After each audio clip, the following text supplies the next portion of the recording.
Stanovanjska politika terja svoj čas, ne? Ampak tudi odpiranje stanovanj terja svoj denar in lahko bi rekli, da je Maljevac organiziral na tako manjšo ali pa že kar konkretno ohcet. Tako se gradi stanovanjske soseske. Socializem je pred vrati sobane, noter se imamo pa neskončno fajn.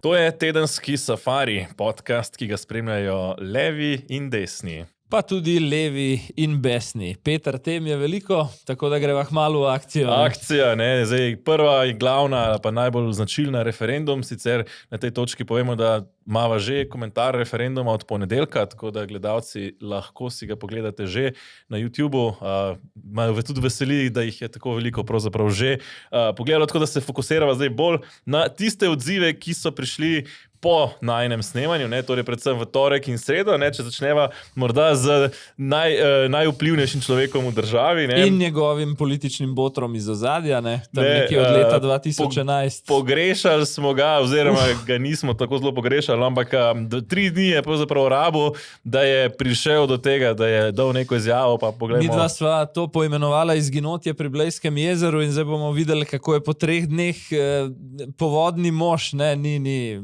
izkazal ljubezni svojemu ljudstvu. Kaj je po 3 dneh naumil Robert Golob? Jaz sem hvaležen, da je skoraj 3/4 ljudi bilo takih, da se ni odzvalo klicu desnice. Klicu populistov, ki so v resnici za svoje politične cilje dobesedno zlorabili javni denar na eni strani in napadli z imeni in priimki zaslužne kulturnike. Ta referendum se bo zdaj videlo popolnoma brezpredmeten. Še vedno ostaja, da lahko plačujejo kulturnike in da se politika vtika, da zbira, kdo si zasluži nagrado, je meni nepojmljivo. No, najprej samo sekundo o tem nepojmljivem vtikanju politike na polje kulture in nagrad. Mislim, to je čisto sprenevedanje, ker Prešernov sklad, to sva večkrat povedala, vodi kandidatka Levice z evropskih volitev, tako da toliko o tem, da ni politika odločala o tem, kdo bo deležen privilegijev in ne. Sicer bi pa v Golobu rekel naslednje. Kot si rekel, 3 dni ga ni, nikjer. Ne, jaz sem celo zračunal, s pomočjo umetne inteligence sem rekel, kolikokrat bi Blejsko jezero povprečen plavalec s povprečno hitrostjo v tem času preplaval, 4 do 6 bi lahko šel po obali, toliko časa je imel. Temu primerno tudi ogromno časa za razmišljati, kaj bo rekel, ko se vendarle enkrat blagovoli pokazati pred kamerami, in vsem tem času ni zmogel v bistvu niti minimalne samorefleksije, ampak je v bistvu samo ponovil stališče, ki ga je njegova poslanka Sara Žibrat v bistvu izrekla že takoj na večer tega fiaska, ki so ga doživeli na referendumu. Skratka, v 3 alinejah. Robert Golob je še naprej zadnji branik pred desnim populizmom. Referendum je preprosto in zgolj samo trošenje davkoplačevalskega denarja, to je bilo tudi v izjavi še enkrat ne, in da je izgubil, ni kriv on, niti taktika bojkota, ampak je kriva manipulacija desne sredine. Oziroma, da je celo zmagal, ne, ker je kao 3/4 ga poslušalo. Ne. Zdaj, jaz bi se osredotočil na par stvari, ki jih je povedal. Ne. Se mi zdi, da v zadnjem času zelo pogosto poslušamo, kako je to nek zelo drag špas, ne, referendum, in čigava krivda je, dajmo se vprašati, čigava krivda je dejansko, da smo recimo kot država porabili pač 6-7 milijonov za ta referendum. Ne. Poslanci so dobili večkrat, ne, in strani opozicije, strani državnega sveta, ne, so dobili še enkrat to glasovanje, ne, mislim, da je bil izglasovan veto, se pravi, uporabljena so bila vsa možna parlamentarna in druga demokratična sredstva, da bi se ta zakon, ki pač je dokaj nesmiselen, ustavilo, ne, in ko ni šlo drugače, se je pač uporabilo tisti zadnji institut, ne, to pa je referendum, na katerem se je pokazalo, da ljudje tega očitno nočejo, ne. Ja. In to je zgolj demokracija, ki deluje, ne, to je še zadnje demokracija, ki deluje, ne, pa še izpostavljanje vrhunskih umetnikov, bi malo pokomentiral, ne, ki jih Golob tako, ne, z imeni in primki, ti vrhunski umetniki, ne, v narekovajih se pač sami, ne, izpostavljajo s tem, ko se pač v javnosti kažejo, ne, in večina Slovencev pravzaprav ocenjuje, da te stvaritve, ki so nagrajene, ne, vsekakor niso neka kultura, vsekakor pa ne vrhunska, ne, in v tem kontekstu mislim, da pač izpostavljanje teh dejstev ni ravno napadanje, vendar so to pač ljudje, ki so v javnosti, glede na to, da so te svoje stvaritve pač dali javnost. Lej, na koncu koncev se še kakšno bova. O SD-ju pa tudi o tem, kaj razne analize javnega mnenja kažejo, kdo vse je obkrožil proti, ne? Ampak ni deleč od ugotovitve, kot bova kasneje pokazala številkami, da so v bistvu odločilne glasove za polom na referendumu prispevali celo njihovi volivci. Volivci Svobode, SD-ja, verjetno v malo manjši meri volivci Levice. Ne? Zdaj, omenil sem te koalicijske partnerje, pejva pogledati, se mi zdi tako razcepljeno osebnost Matjaža Hana in stranke Socialni demokrati, v ponedeljek po referendumu kar pogumno na neki samostojni drži stran od ostalih dveh koalicijskih partnerjev, v 24 urah pa spet vse po starem. Ja, se mislim, da že prej, ne. Ja. Moja ocena je, da je bil poziv bojkota napaka. Socialni demokrati vseeno vzamemo resno volivce, ki so šli, oddali svoj glas in glasovali. In jaz mislim, da bi morala koalicija prevzeti tudi neko odgovornost, nek razmislek o temu, kaj smo naredili, kaj mogoče tudi nismo naredili prav, in najdeti pot, kaj bomo še naredili v zadnjem letu. Mislim, da je to zelo pomembno. Mislim, da greš zelo težko kar mimo in poskušaš interpretirati, da se nič ni zgodilo. Lahko je pa tudi to na nek način streznitev leve sredine in na to, da se pa zdaj leva sredina pa vendarle angažirala za to, da bo lahko naredila dober rezultat na naslednjih volitvah. Jaz bi rekel, da so odzivi SD šli v ponedeljek, recimo v pravo smer, v neko samostojno držo, poleg tega tudi komuniciranje tega, da so vendarle tradicionalna stranka s kilometrino, z izkušnjami in da vidijo neke stvari v demokratičnem procesu, ki jih te novo nastale instant stranke ne vidijo. Ne? Ampak v torek dopoldne nas je na N1 že pričakal nek, jaz bi mu rekel, sanacijski pogovor, intervju Matjaža Hana, kjer je povedal, če v 3 alinejah povzamem, ne bom v vladi Janeza Janše, ne bom šel predčasno iz te koalicije in tretje, kar se mi zdi pa tukaj še najbolj zgrešeno, da bodo bianko podprli, ne, že mesec ali pa celo 2, preden bo ta interpelacija na vrsti, Asto Vrečko na interpelaciji. Zdaj, prvo in drugo se mi zdi z pozicije volilne baze SD, torej da ne bojo z Janšo in ne grejo ven, vsaj zdaj, ne, maja 2025, se mi zdi še kar nekako racionalno, ne, ker jih tudi druga stran, se pravi Gibanje Svoboda, ves čas kuha kot žabe. Skratka, če bi zdaj zelo pohitev s še zaostrovanjem stališč, bi pač Golob samo rekel, lejte ga desničarja Hana, ne? Zato se je pač glede teh 2 osnovnih premis umaknil nazaj, da se je pa glede tretje, torej da bianko podpira ministrico, za katero je tudi 400,000 volivcev presodil, da je politično truplo, je pa po mojem mnenju velika strateška napaka SD-ja. Zakaj? Gibanje Svoboda plus Levica je ta hip po nekaterih menjavah poslanskih stolov v parlamentu 44, medtem ko je Gibanje Svoboda plus SD 46, torej je stranka SD tista, ki Goloba ohranja dejansko z večinsko vlado, ne? In natanko to, da zmorejo še ta zadnji korak, da zagrozijo partnerju z obstojem te koalicije, je po mojem razlika med 5%, kjer se valjajo zdaj po anketah, pa med 10%, o katerih Han govori, da bi jih rad imel. Ne? Ja, oziroma mislim, da se kot prvo v teh odzivih ne, kaže res neka ta razlika med SD-jem kot tradicionalno stranko, kot stranko, kjer se tudi politiki, ne, ki smo jih videli, pač gradijo tekom napredovanja postopoma po korakih v stranki, ne, prek podmladka, prek nekih nižjih nivojev, potem na neke višja mesta in zato tudi politiko bistveno bolje razumejo in jim je jasno, da je ironično istočasno volivcem se zahvaljevati za bojkot glasovanja in jih pozivati na naslednje glasovanje, pa naj morda vendarle pridejo, no, ker ti bodo prav prišli. Ne. Je pa ta SD, ne, ravno to je tisto. Ne. V smislu, če bi koalicija delovala partnersko, ne, se pravi, da bi Golob z njimi ravnal partnersko, potem razumem, ne, da ostanejo koalicije, ampak Golob, sploh pa Gibanje Svoboda, praktično SD, ne, kot bi se temu reklo, reže ko salamo, ne, na vsaki priložnosti, ki jo ima, in SD kot nek, bom rekel, bo verjetno v tej epizodi to še kdaj uporablja, ne, kot nekim štokholmskim sindromom, ne, se drži te koalicije, pa sej niti ne nujno, da bi zdaj drveli ven za vsako ceno, ampak da bi vsaj nakazali, da so recimo to sploh pripravljeni narediti. V trgovskem žargonu postavili ceno za teh 7 glasov, ki omogočajo Golobu vladanje. Ne? Oni so te glasove podarili dobesedno Golobu, ne, na tej točki, ko pač je in tudi ne morejo pričakovati, da bo Golob z njimi bolj spoštljivo ravnal. Ne. Mislim, da so pred nekaj meseci opozarjali na pomanjkanje spoštovanja. Ne morejo pričakovati, da bo bolj spoštljivo ravnal z njimi, če se sami pravzaprav tega spoštovanja ne bodo od njega zahtevali, ker pri Golobu je pač enostavno tako, da če tega spoštovanja ne zahtevaš, ne, pač ga ne dobiš. In tukaj se mi zdi, da bom rekel malo grdo, ne, ampak da Hanu malo manjka jajc, ne, v tem kontekstu, da bi se postavil, da bi odločno tudi recimo postavil na kocko morda njihovo sodelovanje v koaliciji, kot je recimo to pred časom že, mislim, da dokaj analiziral, dokaj pronicljivo Borut Pahor, ne, da nekako to je tisto, kar manjka SD-ju, da bi bili tista stranka, ki bi lahko na sredini naredila ta preboj. Ne. Poleg tega se mi zdi, da je na obeh koncih pravzaprav parlamenta imamo zdaj 2 manjši stranki, na levi strani Socialne demokrate, na desni strani Novo Slovenijo, ki sta znotraj svojega pola tisti manjši, ampak bolj zmeren partner. Ne? In tukaj se pojavlja, bom rekel, neka težava, ne, ki jo kažejo tudi ankete, ne, da je zelo težko biti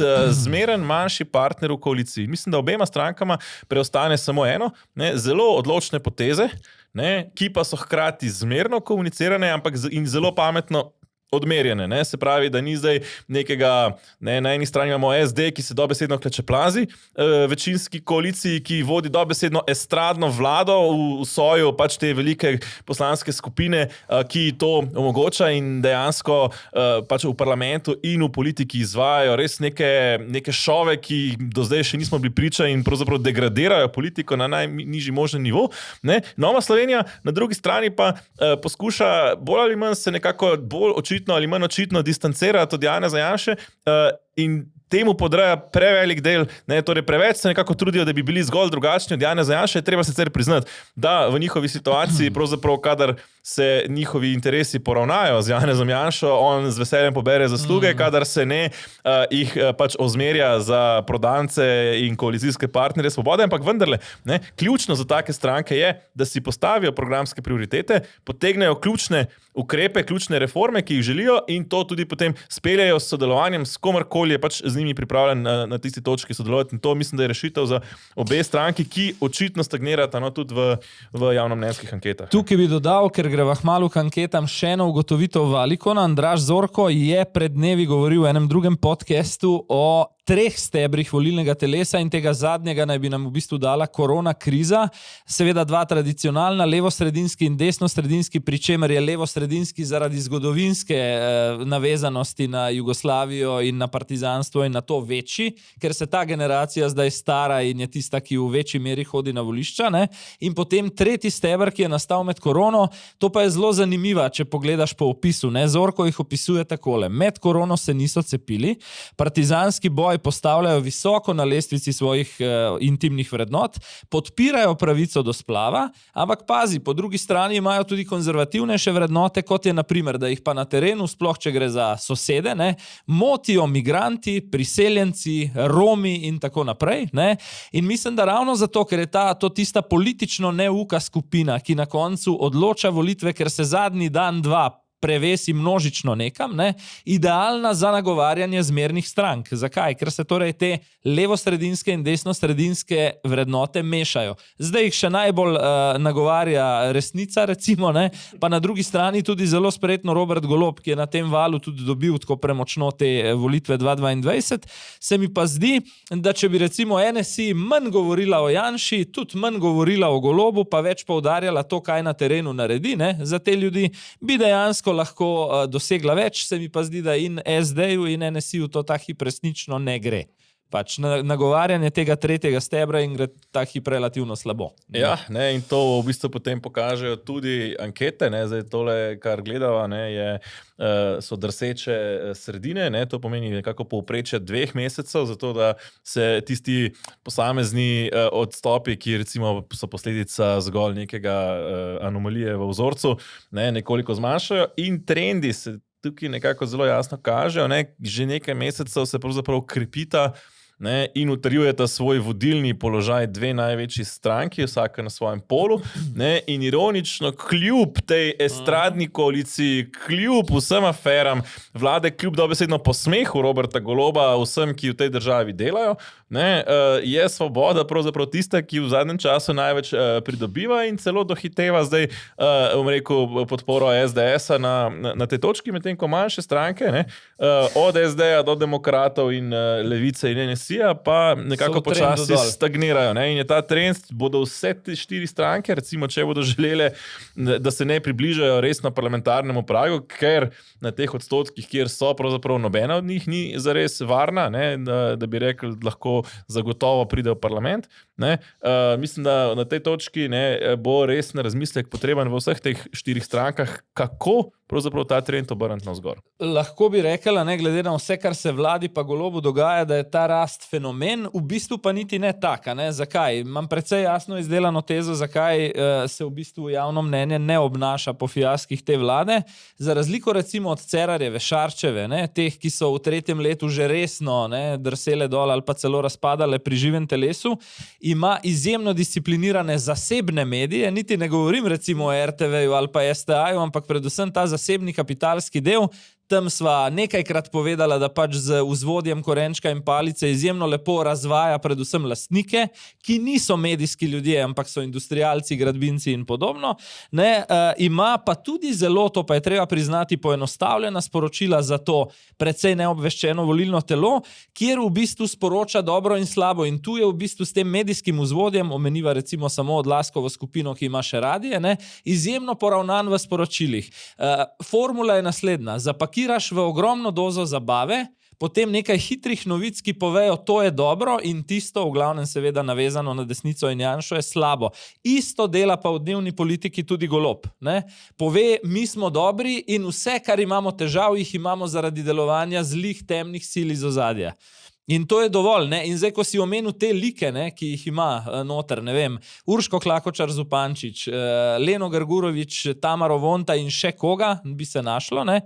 Dejansko je to isti princip, to je show business, ki v bistvu deluje, pritegne ogromno mero pozornosti, vmes so pa ta dobro odmerjena sporočila o dobrih in slabih, o junakih in o negativcih. Ne? In nekaj teh sporočil še nekoliko nadaljevanja, ampak ko so že ravno pri anketah, se mi zdi še ena stvar zanimiva, ne? In sicer, da je treba upoštevati še nekaj. Ne?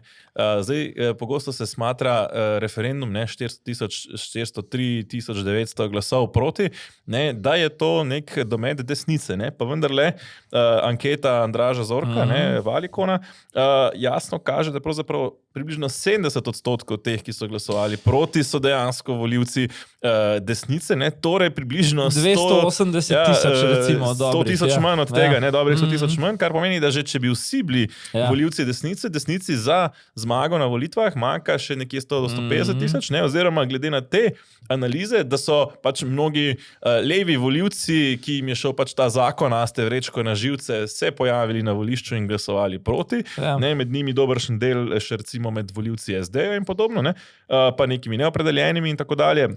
Volivci, ki sicer ne volijo Janeza Janše, ne, to pomeni, da desnici pravzaprav za prevzem oblasti manjka še nekje med 200,000 oziroma do 250,000. In to so pa volivci, ki jih ta sporočila, ki jih recimo, ki so nagovorila teh 300,000, ne, slabih 300,000, da so prišli na referendum, ne dosežejo ali ne nagovarjajo. Ne? In je treba, v bistvu bodo mogli zelo resno razmisliti, kako priti in s kakšnimi sporočili jih dosežiti, ne? Oziroma še en problem se jim tukaj pojavlja, ne? To je pa ta rast Svobode, ne? Ker sem se dolg časa spraševal, kako je mogoče, ne? Pa sem najprej razmišljal, a so to morda prirejene ankete, pa vendarle je dovolj teh trendov, da lahko rečemo, da verjetno ne gre za neke prirejene ankete, ne?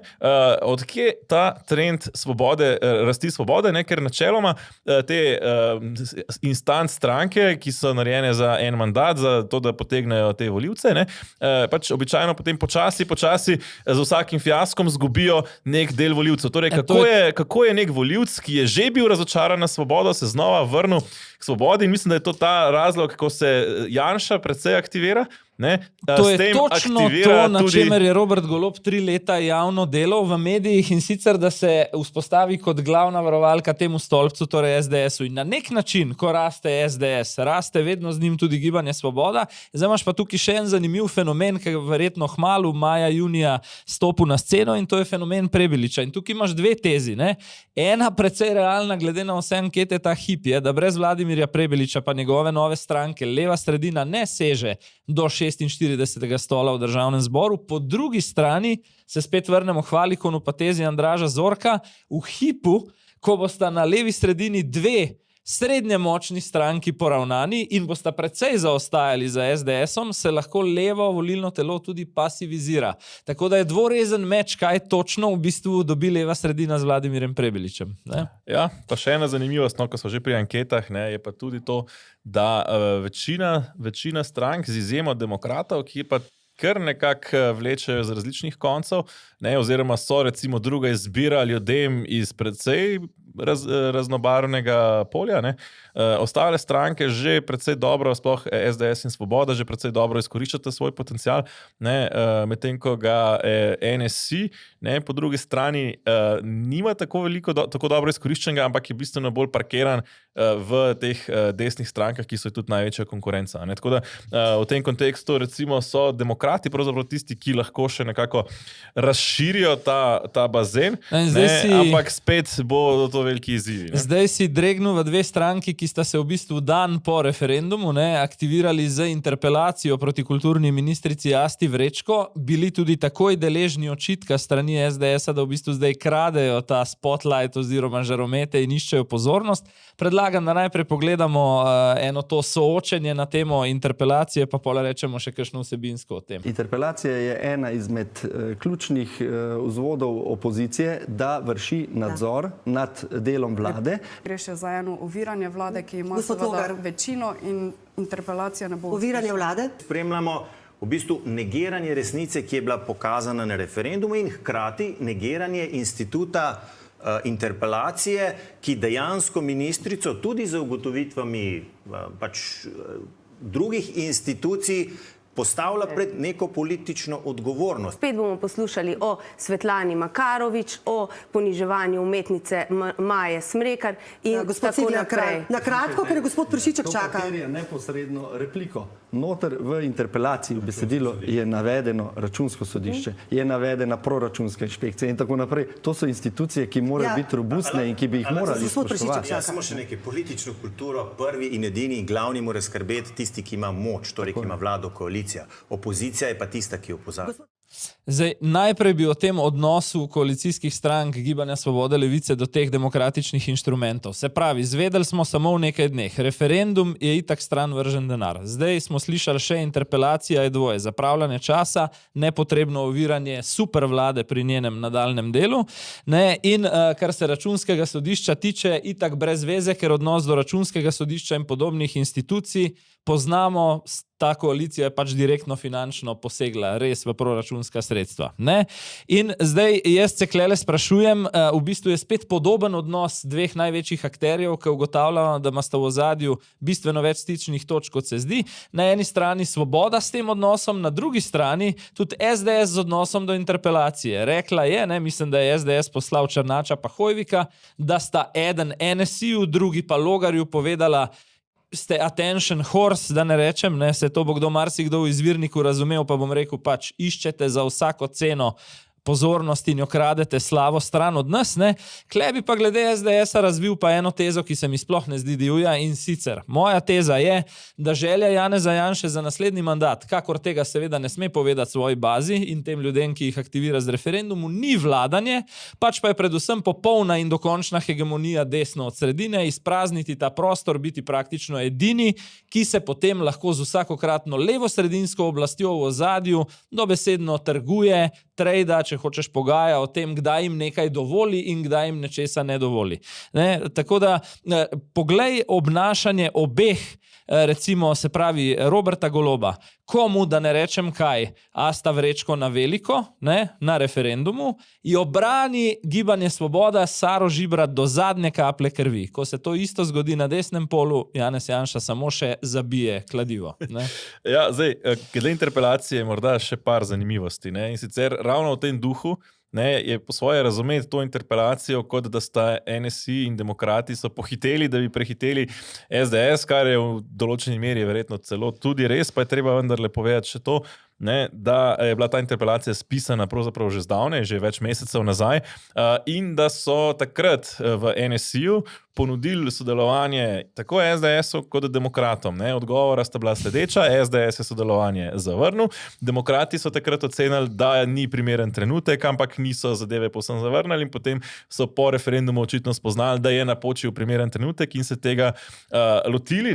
Preden grem še na očitke interpelacije, pa morda še ena zanimivost, in sicer, da je morda z vidika čiste politične taktike, pa vendarle ta interpelacija za NSI ne tako zelo koristna, kot bi morda se zdelo na prvi pogled. Namreč anketa Valikona kaže pravzaprav, da je izmed NSI-jevih volivcev na referendum prišlo samo 37% torej njihovih volivcev, kar pomeni, da očitno NSI baze ta tema ne intrigira tako zelo kot recimo SDS-a in v tem kontekstu ne, če je biti zastavonoša ravno oportuno. Je pa dejstvo, da so očitki zoper Asto Vrečko pa zelo tehtni, tako da v tej luči pač je interpelacija povsem razumljiva, in spet, kot smo prej poslušali po referendumu, imamo zdaj omalovaževanje demokratičnih institutov, ki jih ima opozicija na razpolago. Češ, sej jasno je, da zelo verjetno Asta Vrečko ne bo padla, če se bo koalicija za njo postrojila, ampak interpelacija nima izključnega namena, da zruši ministra, ima tudi namen, da se pač razpravlja o njegovem delu, pri čemer je jasno, da to ni zdaj samo nekih 14 ur stran vrženega časa, ko bi lahko ministri in poslanci delali bolj koristne stvari, pri čemer manj kot jih delajo, več koristi je za državo, če smo že ravno pri tem, ampak je to tudi obelodanjenje delovanja ministra, pri čemer, če je ta minister briljanten, se bo osmešila opozicija, ker bo pravzaprav pokazala, da preganja ministra, ki je briljanten. Če pa ta minister ni briljanten, kot očitno Asta Vrečko ni, se pa osmeši vlada, ker potem je vlada prisiljena zagovarjati in zagotoviti podporo temu nesposobnemu ministru. Vidiš, in točno na tej točki, ki si je zdaj omenil, bi SD moral opraviti svoje delo. Zakaj? Tudi številke stojijo za tem, namreč ta exit poll od Valikona je pokazal med drugim, da je polovica ljudi, ki jih je SD pozval, pojdite voliti za zakon, na koncu glasovala proti. Mislim, celo 60% tako da tistih, ki so prišli. Branjenje, pokrivanje hrbta Asti Vrečko po tem fiasku je dejansko v veliki meri za stranko SD delo proti lastni volilni bazi. In kako potem do 10%? Res, sprašujem se, Hana, Prednika in še koga, kako do 10? Težko, nemogoče. Pričemer, pa če se osredotočimo še malo na očitke iz opozicije, 10 jih je, zoper Asto Vrečko, in med glavnimi pravzaprav zloraba proračunskega denarja, ko je brez kakršnekoli pravne podlage zahtevala in izsilila izplačilo nagrade Svetlani Makarovič, ko je ta že davnega leta 2000 zavrnila. A veš, se lahko bi bil pa kdo drug, recimo, Svetlana Makarovič, na primer, je izrazit nek Bruno v očesu Janeza Janše, ampak lahko bi bil pač Jaka Racman, ampak če je pač proti pravilom izplačan denar. To za stranko čistih rok, ki izganja nek socializem, ni ravno kompliment. Tako imenovanih brez afer, kot pravijo.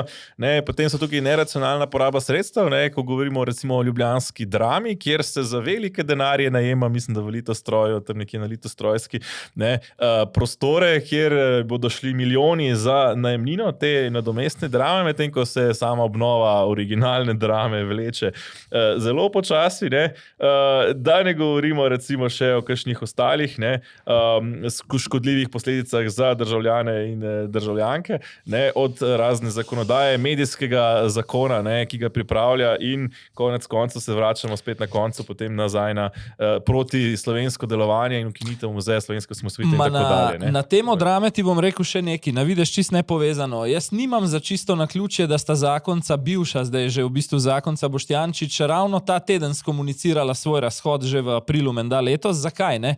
Ker je bila soproga nekdanja od finančnega ministra in je še vedno v svetu Drame. In vprašanje, zakaj ima ta občutek, da bi se lahko morda ravno med interpelacijo in razpravo o tem še izkristaliziralo, ne?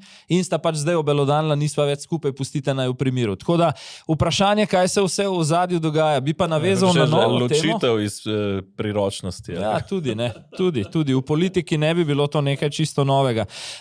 Bi navezal na naslednjo temo. Govoril si o omalovaževanju in ljudskega glasovanja in instrumentov in institucij. Mislim pa, da smo ta teden videli eno zelo veliko omalovaževanje podjetništva in obrti v praksi, ko je šel prvič po izginotju ob Blejskem jezeru Robert Golob med ljudi. Ne. Ja, ta teden je potekal forum obrti in podjetništva, to je vsakoletni dogodek, kjer je bil premier že zdavnaj najavljen, zato tudi ni mogel se izogniti medijev. Bil je tudi več kot očitno nekako slabe volje. Ne, in tudi na tak način deloval. Dobil je 139 zahtev, bova še malo kasneje vsebinsko.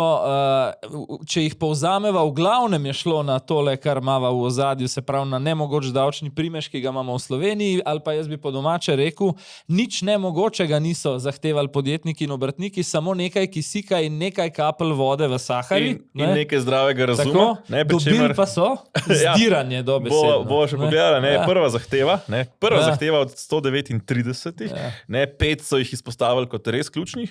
Prva med njimi sprememba zakona o dolgotrajni oskrbi. Namreč, kaj opozarjajo podjetniki, pri čemer ne pravijo, ne sme biti tega prispevka, pravijo samo, če boste storitve iz tega prispevka dali v javnost pač postopoma, potem tudi prispevek dvigujte postopoma in namesto, da nam zaračunate takoj 1% plače, začnite pri recimo 0,2 in potem postopoma, ko dodajate storitve, dodajte tudi višje prispevke. In storitve še nekaj časa ne bo, zato je to davek na zalogo dejansko. Davek na zalogo, kako pa odgovarja Robert Golob, pa poglejmo.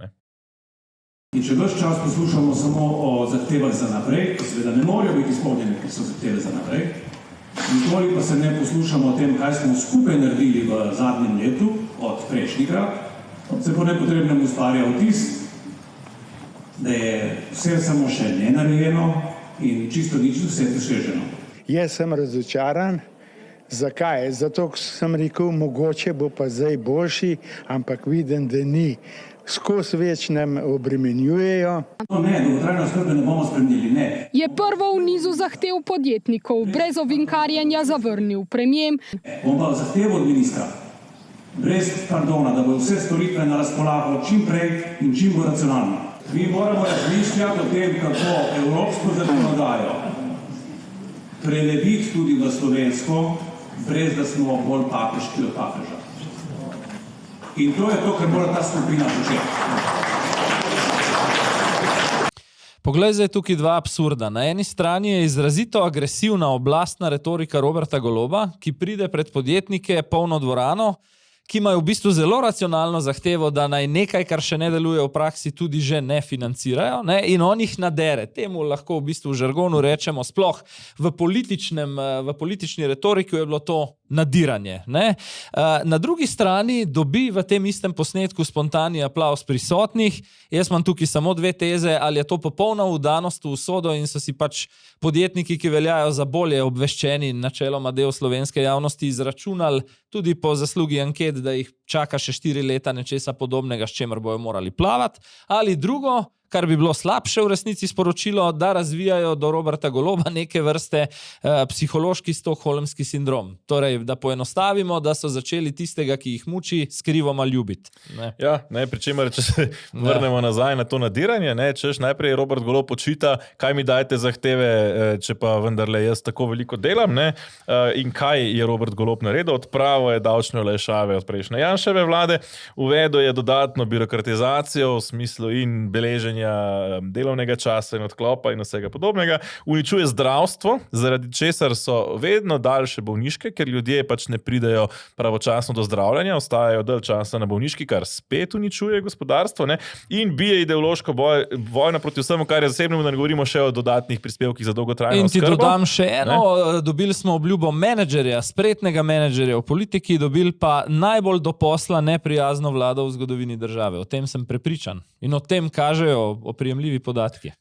In ko imamo tako situacijo, ne, in podjetniki dejansko na koncu ploskajo Golobu, ne, potem se res lahko vprašamo pravzaprav, kdo, ne, bo v tej državi dejansko pač delal in kdo bo v tej državi tudi zagovarjal neke zdravorazumske temelje, ne, in na tej točki pač nek apel, bom rekel, podjetnikom, naj se vendarle zbudijo, ne, naj se vendarle tudi morda zavedajo. Jaz razumem, podjetniki so v svojem poslu, se jih politika pravzaprav večine izmed njih ne zanima, pa vendar, ne, toliko, da ti pa vlada aktivno ne uničuje tvojega posla, ne, toliko pa morda bi vendarle lahko tudi in z nekim glasom, ne, tako da se oglasijo, in tudi morda s kakšnim evrom podpore, ne, torej glasovanje z denarnico, kot se temu reče, pač podali v tiste glasove, ki pač to neko zdravo razumsko logiko v tej Sloveniji v veliki manjšini še uspejo zagovarjati. Blaž Cvar, ki je zdaj vodja Obrtno-podjetniške zbornice, prihaja iz turistično-gostinskih krogov, je prišel na ta položaj, ne, ampak do nekaterih obrtnikov z tega področja, torej turistično-gostinskega, pa je ta vlada izjemno, kako bi rekel, prijazna in jim tudi pospešuje v praksi biznis, in to je razkrila Četrtkova tarča. Imaš torej gostinca iz Kobarida, da zelo enostavno povzamem, ki je na eni strani brat vodje kabineta notranjega ministra Poklukarja, spada v krog Damirja Črnčeca, ki je na SDH-ju, potem je pa znanec osebni tako ministra Poklukarja kot obeh bratov Jušić, od katerih je eden zdaj nekdanji generalni direktor policije, pa trenutno pomočnik. Tako, ne, in drugi je pa vodja lokalne policije v Novi Gorici. Ne? Ki seveda pokriva tudi Kobarid. In zdaj, ne, ko so Aleša Hvalo, mislim, da ne, vprašali, kako kaj pozna Črnčeca, Poklukarja, brate Jušić, je bil tole njegov odgovor. Ne? Gospod minister Boštjan Poklukar je paralelka, mislim, da je bil 2 leti pred mano v šoli, na gostinski šoli v Bledu, jaz ga poznamo tam, se pravi, smo gostinci ven po branži, ne? To je to. Senada in Sejada Jušića, se pravi oba, dvojčka, poznam pa jaz družinsko od leta, da ne bom zelagal, jaz sem ženo skupaj od 95 let, 4, ne vem, 91 leta po vojni hojno. Smo se mi spoznali, ker so pa žene skot skupaj, in to je čist družinska naveza, kar je tega skupaj. Torej predvidevam, da so gospod Poklukar pa gospoda Jušić sta večkrat tudi pri vas. Če pridejo privatno, pridejo kot gostima, ni bo rekel, da je to neka stalnica, ne? In zdaj bistvo, zakaj gre? Gospod iz Kobarida je obtožen trgovine z ljudmi, konkretno s filipinskimi delavci, ki naj bi bili dobesedno kupljeni in naprej prodani sužnji za 4-5 tisoč evrov po glavi, ne? In dejansko je na stroške države z uradno delegacijo vlade Republike Slovenije, kjer ima cel kup znancev, potoval kam? Na Filipine. Mislim pa, če je lahko absurd še večji, neverjetno se mi zdi. Ne? Gospod Hvala, ni samo to, ne, je tudi dobil zelo verjetno informacije od nekaterih preomenjenih znancev, da je v preiskavi in podobno. In je spraševal potem po javni upravi, naj mu povejo, kdo ga je prijavil policiji. Tako je, ne, pri čemer je to Tarča včeraj zelo lepo razkrila, ne. Pa bom rekel to, ne. Ko sem včeraj gledal te ukrepe, ne, ko je Golob rekel, da naj se končno že pove, kaj je vlada vendarle naredila, ne, sem najdel enega, ki bi lahko pa rekel, tukaj pa je vlada naredila nek korak naprej. Ne, in sicer slovenska podjetja imajo hude težave pri zaposlovanju recimo delavcev iz Filipinov. Ne. Konkretno recimo na Hrvaškem mislim, da traja nekaj tednov, da zaposliš delavca iz Filipinov. V Sloveniji traja več mesecev, če ne skoraj več let. Ne. In ena izmed stvari, ki jo je vlada naredila, je dejansko to, ta vlada, ne, odprla veleposlaništvo na Filipinih in na ta način omogočila, da ta proces pač steče nekoliko hitreje, ker vendarle in med prvimi se je šel v Manilo predstaviti njihov osebni prijatelj. Ne, več kot očitno še takrat, ko naredijo nekaj, kar je v teoriji koristno, ali pa v načeloma koristno za gospodarstvo, so očitno nekje oni zraven pri tem, da se omastijo. Ne, in spet, kaj predlaga Robert Golob podjetnikom? Ne, predlaga jim, da se vključijo v to novo obrambno industrijo, kjer seveda ima tam prste zraven Damir Črnčec in spet cela serija Golobovih prijateljev. Ne, zdaj neko resno gospodarstvo on predlaga, vključite se zraven v ta naš projekt. Ja, med drugim v tem projektu tudi Tomaž Subotič, ki je akter tega škandala, ki ga ima s KPK-jem. Sicer pa še nekaj predlaga slovenskim podjetnikom Robert Golob na izrecno vprašanje, da če jim kaj slučajno ne paše v Sloveniji, imajo Zagreb samo 1 uro stran.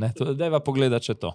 Meni je sicer mod, da ima moj avto, naš avto, hrvaške tablice, ker sem v dno duše tako kot sem rekel, lokal patriot. In cel življenje smo delali za Slovenijo, zdaj smo pa mogli vanjeti. Gospod predsednik, mi smo daleč najbolj draga država. Imam na Hrvaškem čez 200 zaposlenih tujcev, sam zato, da lahko danes še vozim. To, da optimizirate poslovanje, optimiziramo vsi, s tem ni nič narobe. Če lahko isto delo nekdo opravlja s šoferjem, ki je zaposlen formalno na Hrvaškem, v resnici pa z njim upravlja slovenski lastnik, bo mogoče kakšen izziv za našo šolsko, socialno in zdravstveno mrežo manj, da to ni nič narobe. Poglej, sporočilo, ki sem ga jaz dobil, je, mi pravkar že 3. leto uspešno ustvarjamo nek mali socialistični raj na sončni strani Alp, temu primerno pobiramo za bajno trošenje izjemno visoke davščine, podjetnikom poberemo vse, kar jim teoretično lahko, kdor se ima možnost pred tem umakniti na varno v tujino, pa res skoraj v 50-ih prejšnjega stoletja v Kanado ali pa v Ameriko naj to stori. Ne? In, morda ni treba v Kanado, morda na Hrvaško. Vse zdaj je pač Hrvaška ali pa celo Srbija, ne? Ampak ti bom pa rekel tako, ne? Od nekoga, in govorimo o Robertu Golobu, ki je to optimizacijo, ker je rekel, to počnemo vsi, delal v neki drugi karieri in v Bosni, in v Romuniji, in po nekih informacijah v Italiji in še kje, je to v bistvu logično, medtem ko nelogično pa je, da se medtem spravlja recimo na normirane SP-je. Pa ja, oziroma kot predsednik vlade, ne, pravi, ni problema, ne, kaj je rekel, ne, da če ima podjetnik zaposlene delavce na Hrvaškem, ne, je to kakšen socialni problem manj, ampak kaj to pomeni, tudi te delavci primemo plače na Hrvaškem, delovna mesta so na Hrvaškem, plačujejo davke, trošijo na Hrvaškem, ustvarjajo BDP na Hrvaškem, ne, to je to, da ti tudi tega ne razume, ne, oziroma če zaključim še z eno mislijo, ne, kaj je pa Golob dejansko na forumu obrti in podjetništva najavil kot rešitev, ne? In sicer, da bomo dobili novo delovno skupino za malo gospodarstvo, ne? Pri čemer bi zaključil s tem, ne? Da v politiki velja neko načelo, ne? Če želiš problem rešiti, ga reši, če ga želiš preložiti oziroma se izogniti temu reševanju, ustanoviš delovno skupino, ki se bo s tem problemom ukvarjala. Ja, ne? Tako, in zamegliš zadeve, podobno kot s preiskovalnimi komisijami v Državnem zboru, bi rekel samo še to, da se s tem nasvetom avtoprevozniku naj pač se optimizira na Hrvaškem, približal zelo aferi glupi davki od Vizjaka, ki je bila takrat škandal, ne, ker je dobesedno dal nasvet, pa pač pejte iz te davčno neugodne in rezultati so pa že zelo jasni. Slovenija je bila v prejšnjem četrtletju tista država Evropske unije, ki je beležila največji padec BDP-ja, za 0,8% smo se skrčili, poleg nas so se skrčile samo še 4 države, in sicer Avstrija, Nemčija in mislim, da je Italija, ne, medtem ko recimo je Poljska zrasla za 3,8%, Bolgarija v istem času za 3,1%, ne, Madžarska je še padla, ne, in to je pravzaprav to, kar povprečje evroobmočja je bilo 0,3% rast BDP-ja, ne, in to je ta rezultat te vlade, ki pač pošilja podjetnike na Hrvaško. Pa še kaj se bomo krčili tudi čisto individualno v naših denarnicah, glede na to, da je Gurs dobil ta teden zeleno luč z uredbo vlade, da začne pripisovati našim nepremičninam nove vrednosti. Rekli so na Gursu, da bojo po novem 8% više, kot so bile še lansko jesen. Šef Gursa je rekel, bližamo se tržnim vrednostim, ki jih dosegajo transakcije na trgu. Ne? To mi vse diši po tem, da nepremičninski davek ni daleč za vratih, bi pa rekel, da je izjemno pronicljivo ocenil v tvojem tekstu na zanima.me Matej Lahovnik, da to pomeni v praksi, do volitev vas še pustimo, vas malo kuhamo in vam prodajamo kulturno bitko. Če podobno kompozicijo ta vlakec, ki zdaj vlada, izvolite za nadaljna 4 leta, dobite par tednov po volitvah še nepremičninski davek. No, te dopolnem, ne, tukaj, da je pravzaprav iz informacij iz finančnega ministrstva je zakon o davku na nepremičnine že pripravljen, ne, torej nekako naj bi šlo za zakon, ki so ga dali takrat v javno obravnavo, tisti s prvo nepremičnino, da ni obdavčena, pa potem ostale ja, kako so potem prilagodili glede na pritožbe oziroma glede na predloge, ki so jih ljudje podali, ni povsem jasno, menda naj bi nekoliko zmanjšali odmerni odstotek, ampak tudi še ni jasno koliko, ne, in naj bi ga uveljavili takoj, ko bo za to politična volja. Ja, in tudi ta davek kot tist za dolgotrajno oskrbo je davek na zalogo. Zakaj? Zato, ker naj bi financiral stanovanjsko gradnjo, ta največji projekt v zgodovini, ne, o Maljevcu še bova zdaj zelo hmalu, ki naj bi pa dal rezultate po 2030, ampak seveda nepremičninskega bomo plačevali že kakšno leto prej. Pričemer je spet Matej Lahovnik zelo jasen, nepremičninski davek je povsod po svetu lokalni prihodek, torej prihodek lokalne skupnosti, v Sloveniji bi se temu reklo prihodek občine in tudi trenutni, mi pravzaprav že imamo neke vrste nepremičninski davek, samo imenuje se pač nadomestilo za uporabo stavbnega zemljišča in je to prispevek, ki ga pobirajo občine. Medtem, ko bi se zdaj, kot kaže, ta nepremičninski davek, ki bi ga rada vlada uvedla, črpal direkt v proračun, pri čemer je še ena stvar, tudi zelo jasno Lahovnik poudaril, da le to ne bo praktično ničemer rešilo problem stanovanjskega trga, za rešitve stanovanjskega trga pa vidi samo dve ključni rešitvi. Eno je zmanjšanje birokracije, zato da je lažje priti do gradbenih dovoljenj in dati na trg več pač gradbenih zemljišč, in pa drugo, preverjanje kapitala izvora, kajti Slovenija, sploh pa Ljubljana, postaja pravzaprav pralnica denarja, naš nepremičninski trg v veliki meri postaja pralnica denarja za Balkan, Rusijo in Ukrajino. Glej, in zdaj, to, kar sva govorila prej, na eni strani bo uravnilovka, davčni primež, nepremičninski davek in še marsikaj za vse, za zaprtimi vrati sobane bo pa košta za samo nekatere, za peščico, ki jo rada omenja ravno stranka Levica. Zakaj nam reč gre? Ta teden je v javnost prišla informacija, da v času Janševe in Šarčeve vlade so stroški za pogostitve reprezentancov in podobno dosegali cca 150,000 do 200,000 letno. In zdaj imamo 1,9 milijona v enem samem letu, mislim, da je leto 23 omenjeno, ali 24. In dejva, preden greva oluščet, zakaj taki stroški, se spomnim samo, kako je Simon Maljevac, eden od najbolj glasnih socialistov v tej vladi, odpiral neprofitna stanovanja za Rajo v Novem mestu pred nekaj tedni. 30 let je bila stanovanjska gradnja v Sloveniji zanemarjena. Zato skoraj vsak dan slišimo zgodbo o sobah za 500 evrov in najemniki živijo ves čas v strahu, da jih bo landlord vrgel na cesto. Stanovanjska politika terja svoj čas in mladi, ki plačujejo Stanovanjska politika terja svoj čas, ampak tudi odpiranje stanovanj terja svoj denar in lahko bi rekli, da je Maljevac organiziral na tako manjšo ali pa že kar konkretno ohcet za otvoritev teh stanovanj. Za 9,000 evrov so pojedli in popili tule v Novem mestu in jaz bi ob tem rekel, sem tudi zapisal v enem svojem komentarju na našem portalu, v nečem pa je ta vlada brez dvoma najboljša in to je v dojemanju politike kot užitkarstva, oblast kot kulisa, naprimer za Instagram profil Tine Gaber. Že premier je zelo dobra metafora, on bolj malo dela, zato ima tudi enega glavnih škandalov, ne z področja tega, kar naredi v pisarni, ampak tega, kar naredi v vili v Karigadorju ob morju, torej sredi dopusta. In zdaj ironija. Jevšek, recimo, na koheziji izjemno slabo črpa, smo najslabši v Evropski uniji pri črpanju evropskih sredstev, ima najvišji kumulativen znesek za reprezentanco v letu 2024, skoraj 200,000 evrov, samo on, toliko kot prej celotne vlade skupaj. In pri Maljevcu, ki so nama takrat v enem spotu v Levici očitali, da sva nekorektna, pa so rekli, tako se gradi stanovanjske soseske, predvsem jaz dodajam, tako se je na državne stroške. In veš kaj, na misel mi je prišla ena pesem bosanske rap skupine Dubioza kolektiv, se imenujejo Brijuni je naslov, oziroma Brioni, Titovi Brioni, ki v bistvu zelo dobro zadeva to, kako je nova generacija politike po Balkanu, tudi v Sloveniji, samo nadaljevala z novo retoriko, tisto staro metodologijo in sicer, pazi, tam sta dva citata noter, ki sta uporabna za tole situacijo kot nalašč, težke teme, neizbežna gastronomija, to je to, kar gledava na sliki, in drugo, zaigrajte harmoniku, razvežimo kravate, za narod čemo lako, oziroma z narodom bomo že, ko jim, da ne rečem kaj. In to je točno to. Socializem je pred vrati sobane, noter se imamo pa neskončno fajn.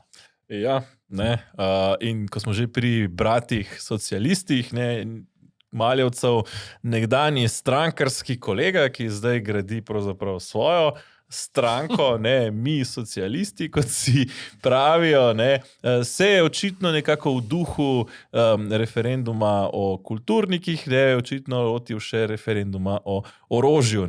Zdaj, kot pravi, bi rad zbral podpise oziroma razpisal posvetovalni referendum, ali naj Slovenija torej vlaga v obrambo in kot pravi sam proti militarizaciji in proti hlapčevski oziroma vazalski politiki do ZDA in NATO. Uporabil je celo besedišče iz druge svetovne vojne in rekel, da sprejemamo vojni proračun. Poglejva malo.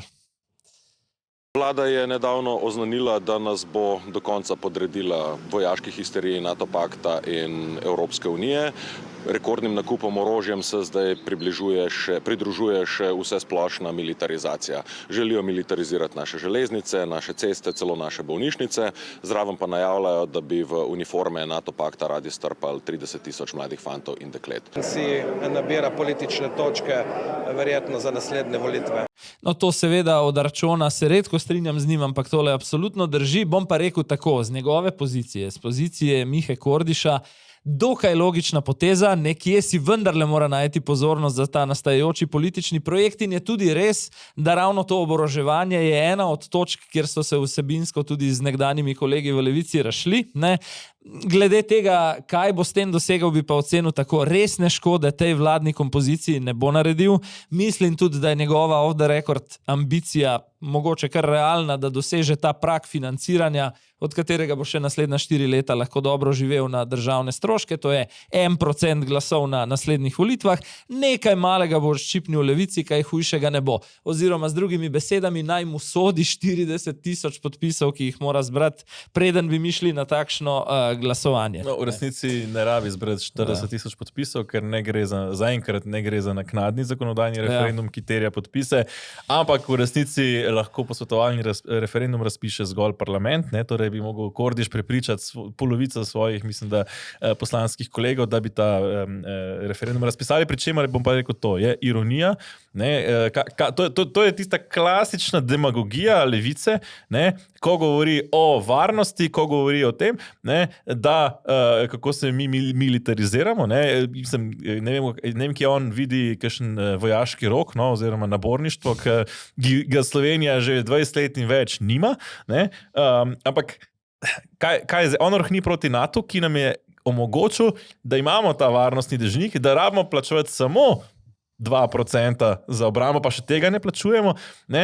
In da posledično imamo zagotovljeno zelo resno varnost, ne, bistveno bolj kot recimo Ukrajinci, ne, ki trpijo zdaj te dni in trepetajo, ali bo morda konec vojne ali ne, pa spet recimo smo videli, da v Putina ni bilo v Carigrad in tako dalje, tako da se zna zadeva zavleči, ne? In proti temu, torej Kordiš rohni, se pravi, če bi po Kordiševi logiki sledili, ne, torej bi se razorožili, imamo samo nekako dve opciji, ne, oziroma dva motiva jaz vidim za to, ali pač čaka, da nas bo naslednji okupator zasedel, ali pa računa na to, da bo v tisti vojni potem on spet kot partizan v gozdu poskušal narediti to komunistično revolucijo, za katero očitno ni dovolj apetita, ko je mir. Ne? Po drugi strani pa ena poanta drži, sam ne sledi temu, kar je pač Kordiš rekel, ne vlada glede teh višjih stroškov za oboroževanje, ki jih bo mogla junija na vrhu NATO predstaviti, nima absolutno nobenega plana, pa smo sredi maja, to je bilo razvidno pred dnevi, sva v prejšnji epizodi pokomentirala Boštjančiča, ki je bil znotraj 1,5% BDP-ja povsem izgubljen,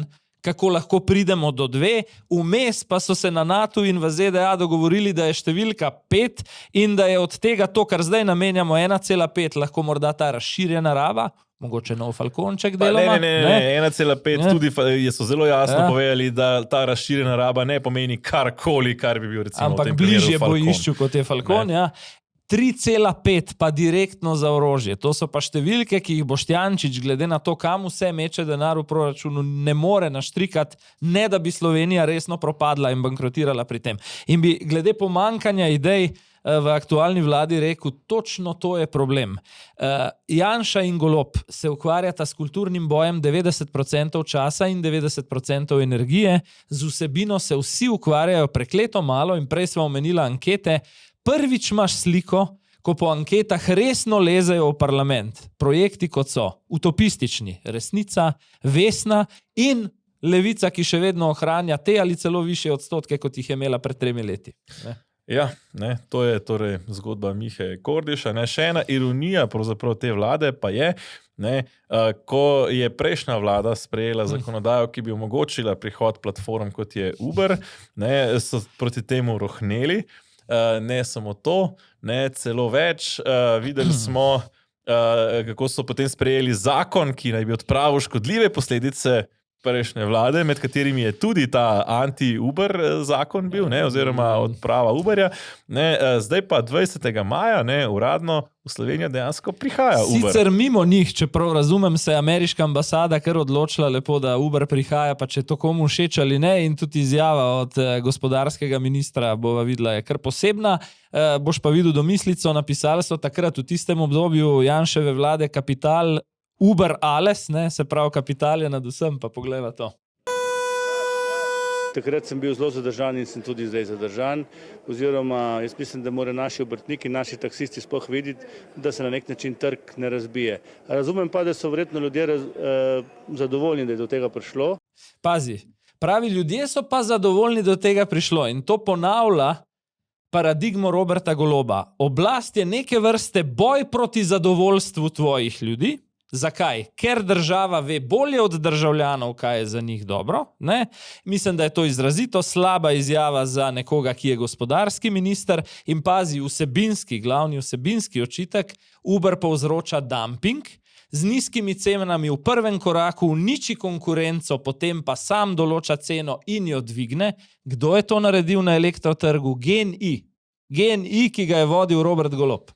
Ja, pri čemer je stvar o tem, da pač nekateri ljudje rajši imajo Uber, ker je cenejši, tisti, ki pa želijo recimo višjo raven taksi storitve, kjer te vozi profesionalni voznik, pa seveda bodo še naprej lahko uporabljali drage taksije, ki si jih pač v Sloveniji redko kdo sploh še lahko privošči. Bi še to rekel, ko sva pri cenah in pri dragih stvareh, se spomniš leta 2011-2012, ko so se zaključevale, so bile izjemno drage kot žafran stožice od Zorana Jankovića.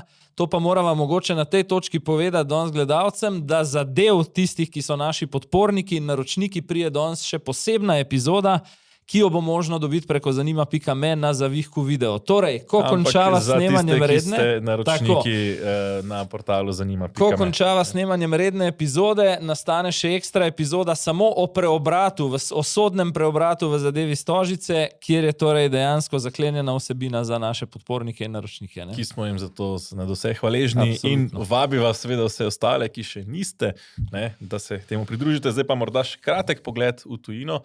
Ne? In sicer Putin ni prišel v Carigrad, tudi Trumpa ni bilo in posledično tudi nekih resnih pogovorov. Ne, tako da se vojna v Ukrajini naprej Trump je v tem samo dodal, da dokler se ona dva s Putinom osebno ne srečata, ne bo nič. Ne? Tako je zelo po domače povedal. Ampak očitno se tokrat ima ni uspelo pa srečati. Pa še nekaj se je pokazalo. Nemoč Evropske unije. Ne? Rožljala je, kaj vse bo, če Putin zamudi z odzivom na ultimat za 30-dnevno premirje. Putin gladko ignoriral in rekel, da ne pristaja na ultimate in to je to. Ne? Ja, in zdaj čakamo, mislim, da 14. svežen sankcij, kjer bomo videli, kaj dejansko bo v njem, ampak mislim, da ravno zato je čas, ne, in tukaj spet, ne, mislim, da Miha Kordiš ne razume tega, ne, mislim, da Miha Kordiš poudarja, ne, na svojih profilih, ne, kako je pravzaprav Rusija žrtev Zahoda in kako je Zahod tisti, ki hoče vojno, ne. Mislim, da tukaj naprej ni več za zgubljati besed, ne, upamo samo, da res bi lahko do tega prišlo. Ne, k temu pa poziva tudi novi papež, ne, torej k miru v Ukrajini, Gazi in na ostalih kriznih žariščih poziva tudi novi papež, ki se je ta teden prvič srečal z novinarji. 6000 jih je prišlo, različnih poročevalcev v dvorano, impozantno, se malo bomo to videli in papež je, jaz lahko rečem, v formi. Ne. V formi, ne, in poudaril je tudi, da se zavzema za izpust novinarjev, ki so pač priprti zaradi svojega dela.